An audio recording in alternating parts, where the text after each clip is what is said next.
Welcome all. My name is Stephan. I'm an enterprise security architect within Proximus. Next to that, I'm also the co-founder of B-Sides Limburg, which will be held 13th of March 2026. So everybody's welcome there. It will be a more technical event than this one, but everybody feel free to join. I'm going to start the presentation with maybe a bold statement. Toddlers are better at preparing hospitals for cyber incidents than most cybersecurity professionals. This is, of course, a provocative statement, but this presentation will show you on, we will prove basically why this statement is true. We have a methodology of proving our statement, which I will run you to in a second. So first of all, I'm going to start off with giving some background information that is really important to understand the topic that we will discuss today. We will discuss a real-life incident that actually happened, and it's a very interesting case. That's why we want to bring it here for you. So first of all, some background information about the story itself. So it's a hospital in Belgium. I cannot name the name, but it's a hospital. And they have multiple hospitals across a certain area of Belgium. So as you imagine, in healthcare sector, budgets are very tight. And in order to save budget, they try to group together a bit in order to spread certain costs. So this is something we see happening in the healthcare sector all the time, that they start getting to integrate a bit more with each other. Now, it was also the case in this particular hospital that they were in a merger situation where they basically took over a other hospital as well. So this was happening during the time of the incident, which made it a bit more complex, but we'll also share some lessons learned about it. Some other background information, and this is general hospital things. This is not specifically to this hospital in particular. But first thing we see a lot in hospitals, it is a lot of legacy systems. They use very old operating systems. We sometimes even still see Windows XP being used or Windows Server 2003. So legacy systems is really something hospitals struggle with. And that is mainly linked to the fact that they have a lot of medical equipment, which is very expensive and will not be changed that often. So when a computer is end of life, it will be disposed and you buy a new one. For these medical equipments, the lifespan is a lot longer. Many of them have embedded computers in the medical system, and that is mainly the reason why they still use a lot of outdated operating systems. Next to that, hospitals typically have a lot of legacy software, which also does not help in terms of cybersecurity. Another thing, these medical systems are typically delivered by the manufacturer of the system, and the maintenance is also the responsibility of the manufacturer. This has gone on a lot better since NIS2, that the requirements for the suppliers become a lot more strict, so that they basically are able to update the systems a lot more, but we still see a lot of these systems lagging behind. A third thing in hospitals is that, and this is specifically to Belgium, many doctors that work in a hospital are self-employed. That also means they very often would like to use their own tools. They bring their own systems into the hospital, which makes it very complex for security teams to manage and handle it. As explained before, we see a lot of integrations in hospitals, and this can cause some struggles as well. Because if you have a larger hospital that takes over a smaller hospital, they might not be on the same technology stack. One might use vendor X and the other vendor Y. They might not be on the same security level, which is also very challenging, but the security teams need to make sure that they can collaborate. So a takeover or a merger and acquisition is something very difficult to cope with in general in security, but it doesn't help here as well for the security posture. And then a last part, and this will be a very important part in the actual incident we discuss later on, is that hospitals are public spaces. So anyone can walk inside of a hospital. And usually the first question they ask is, what's the Wi-Fi passcode if they have to be there longer than a couple of minutes? So there is a lot of public area in a hospital. They connect to those networks. Now, I have Mathieu in the room. He will join me later as well. He's our CSIRT lead at Proximus. But the case we will present today is a bit particular because we have done an exercise upfront with the customer we will discuss later. We did a preparation exercise with them based on our incident response framework, which basically helps organizations to prepare for an incident when it happens. And we also done a ransomware tabletop exercise. Later on, it will be a proof of really value on how fast we tackled the incident was mainly because we knew a lot about the customer.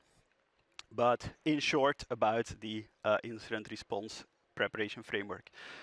So the framework itself is designed as a kind of checklist for organizations where they fill in a lot of information, because what typically happens when an actual incident is occurring is that your security teams, which are usually already very limited, you have limited security resources, they will be asked a lot of questions during an incident. And basically, this incident response framework helps that you can give this to your party who will support you handle the incident to have all the information at one place. So it's really like a playbook on how to handle incidents, which will make it a lot more efficient, which make it also a lot more cost efficient to handle the incident. So the first part of the framework mainly focuses on general company information. What type of organization are you? Are there any subsidiaries? What's the organization chart look like? What are your business crown jewels? That means what are your key applications? What is it you really need in order to run your business? And I also always give a good example of the city of Antwerp. I worked on the incident at the city of Antwerp as well. And they have done a business crown jewel exercise before the incident happened. And there were two applications they didn't see as business critical. One of them was the application used by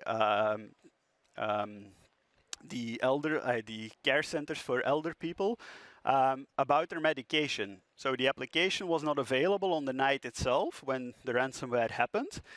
And the nurses taking care of the patients were not able to hand out medicine because they had no system anymore. They were not aware which medicine to give to which person. So they had to call up all the physicians of the patients themselves to check which medication they needed. And as you can imagine, if you need to do that for 500, 600, 700 people, that it becomes a very tedious task. So it was not seen as a crown jewel, but it turned out when the incident actually happened that it was very important. A second application, they didn't think that was a crown jewel because a city, of course, does not need to make any profits, so they are not profit driven. Was the low emission zone. So the application, the cameras that check the low emission zone, was not seen as a business critical application. Now, for the city in terms of revenue, it makes around 40,000 euros a day.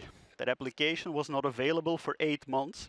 So 40,000 euros a day times 30 days times 8 months, that's a lot of loss of revenue. And indeed, the city does not need to make profit, but they use those funds, of course, to fund their other operations. So I think they will look differently after this incident about what their crown jewels are.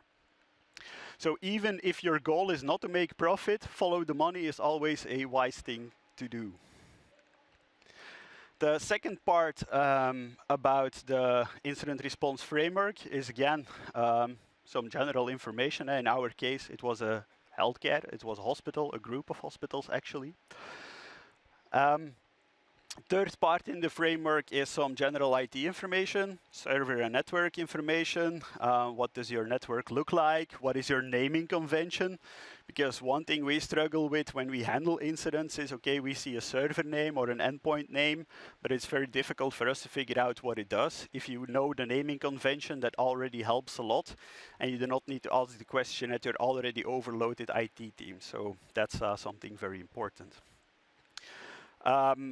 In our case, the networks were being connected. So you had one hospital that was a bit higher in maturity than the other one. But given the fact that they were connected to each other, also means that you're just as secure as your weakest link. And in this case, there was a somewhat weakest link here as well. So different maturity levels, different risk level. Another part we will look at is what is your security tool stack look like? How do we get access to it if we need to conduct an investigation? Who are your security partners? Are you using any training tools, for instance, that's in there? And in our particular case, it was a hospital that had a best of breed approach. So they had almost all the tools in-house you can imagine from the best of breed vendor. And they had backups in place. This is something you can prepare as an organization that will not cost you any money. It's just being prepared when an incident happens. What is your pay policy? Who would pay a ransomware gang? Raise your hands if you consider paying. Usually nobody raises his hands, and here it's again the case. But how about I tell you, in your situation, it would be cheaper to pay than to pay for the recovery. Who would then pay? I see one hand, two hands raising. What if your insurance company would be covering the fact that you would pay? Would you then pay, yes or no? I see more hands raising. And what if I told you that Belgium is the only country in the world where you can tax deduct paying ransomware? Would you then pay? Now probably everybody raises his hand because we like avoiding taxes. Other things in the incident response framework is what's the work schedule look like? Do you have a crisis team? Do you have a war room available? All that information is collected. Now, in this case, a hospital is typically well prepared for worst case scenarios. As you can imagine, they are a healthcare provider, so they are used to managing crises. So that was very well documented, and on the medical side, they were very capable of doing this. It didn't translate, though, to their digital processes. However, many of those can be perfectly copied towards the digital space. So that was something learned as well. All right. When do incidents typically happen? Who thinks during the work week? No one? Who thinks on Friday and the weekends? Yes, and I see Matthias' hand raising, and he knows best because he usually gets the calls. In our particular case, it was indeed on a Friday. It was around noon when we got the call of the customer. And one of the first things we asked them is, did you contact the national CSIRT, so the Center of Cybersecurity Belgium? And they said, yes, we contacted them, but they were occupied. So they had other incidents simultaneously going on. So that's the reason why they reached out to us. So we got involved together with Mathieu's team, and we started our investigation. One of the first observations we noticed in this particular incident that it seemed to be coming from inside the hospital. Again, we knew because we knew the network mapping of this particular hospital, so we're fairly accurate of pinpointing it, which is odd because we usually do not see this happening. Typically, it's coming from the internet, of course, but again, a hospital is a public space. Many people bring their own machines. They are connected to the Wi-Fi, to the guest network, let's hope. But they can easily unplug a network cable in and plug it in their computer. So it is unlikely, but it is potentially plausible that this was happening. Then one of the first proposals we gave was, look at your CCTV footage, because if it's in the hospital, we might see something potentially on the camera.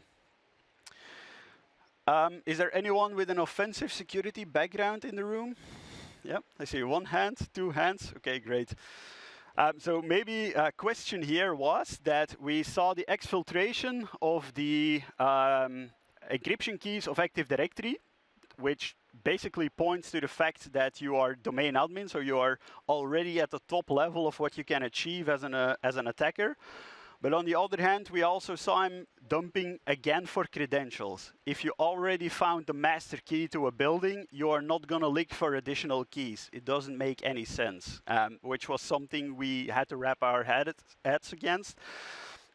One of the first things we thought about was there might be two attackers in the network that do not know from each other, or something else is going on.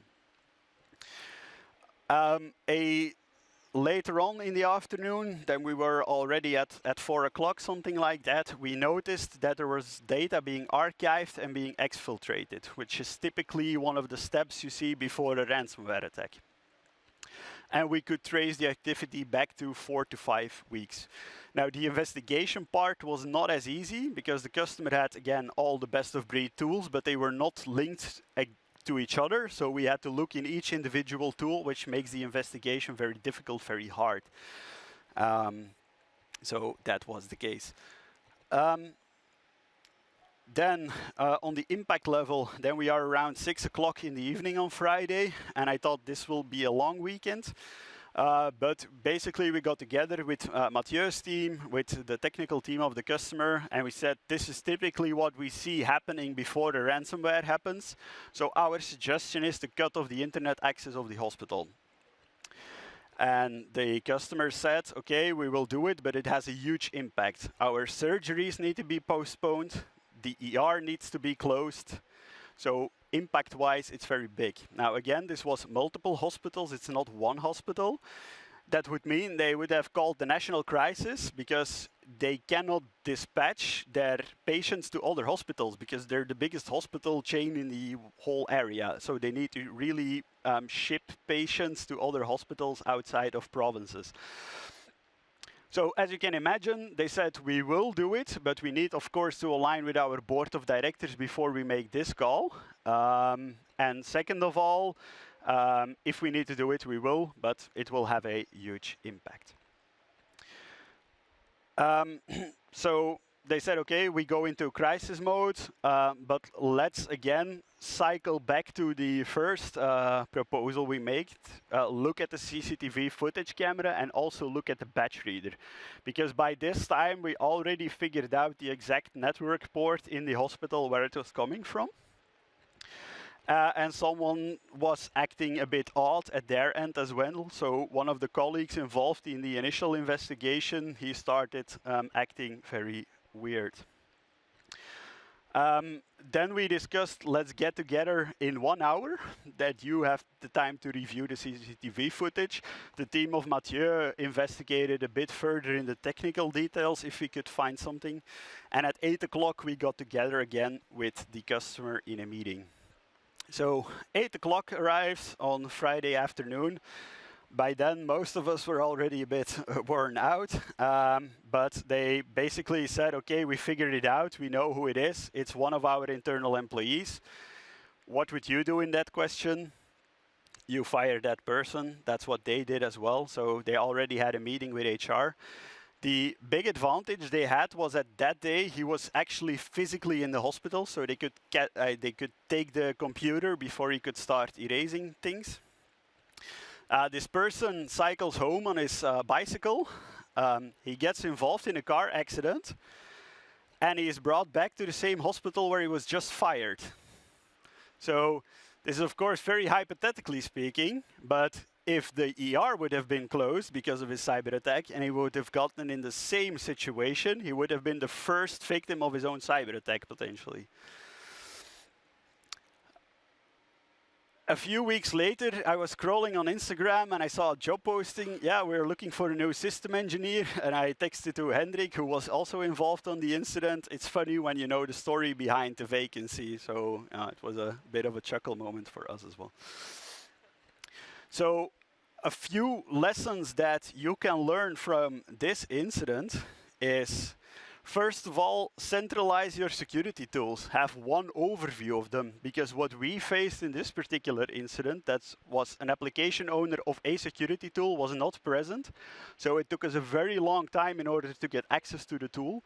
But if you would have had a centralized environment, it could have potentially saved a lot of time. So centralizing security tools, maybe going for certain ecosystems instead of selecting an individual tool per security domain. Consider IT security when you are in a merger and acquisition situation. Evaluate what the security posture is about the company that you are taking over before simply onboarding them and connecting the networks. You're potentially expanding your security and attack factor extremely big there. Investigate former employee activity, because in this particular case, this person was fired on his previous employer for doing exactly the same thing as he did to the hospital. So doing background checks, I know it is very hard in GDPR, but if you have people that are handling sensitive information, it is not a bad idea to call up former employers and figure out how this person is.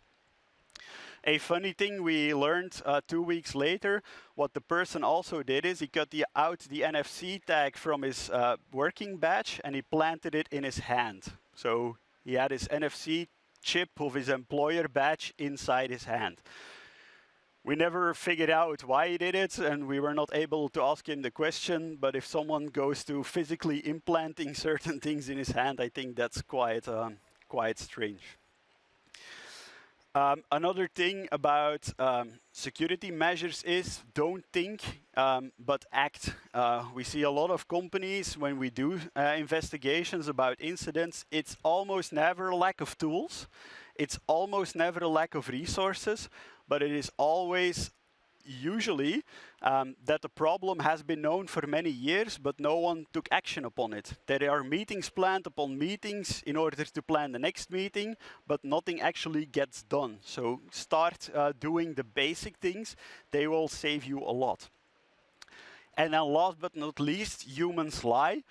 They asked this person before they called Proximus, are you doing anything? Because they had some suspicion he was acting weird, and he said, no, I'm not doing anything. When they tried to make the call about closing down the hospital, and also watching at the CCTV footage camera, they figured out it was the employee. But if he came clean at 12 o'clock at noon, the incident would have been closed a lot faster, and they never ran into the real exercise they did. Now, about proving the statement why toddlers are better at preparing them, the reason why the hospital is so experienced in investigating CCTV footage is because kids and elderly people in the hospital get lost often. So they are very used to analyze the video footage to figure out where a person is within the hospital. And maybe last but not least, preparation is key to success. What really helped us in this case, in order to solve it in half a day, was that we knew the customer, we knew the environment, they had done the preparation, they had all the documentation available. So being prepared will actually save you a lot.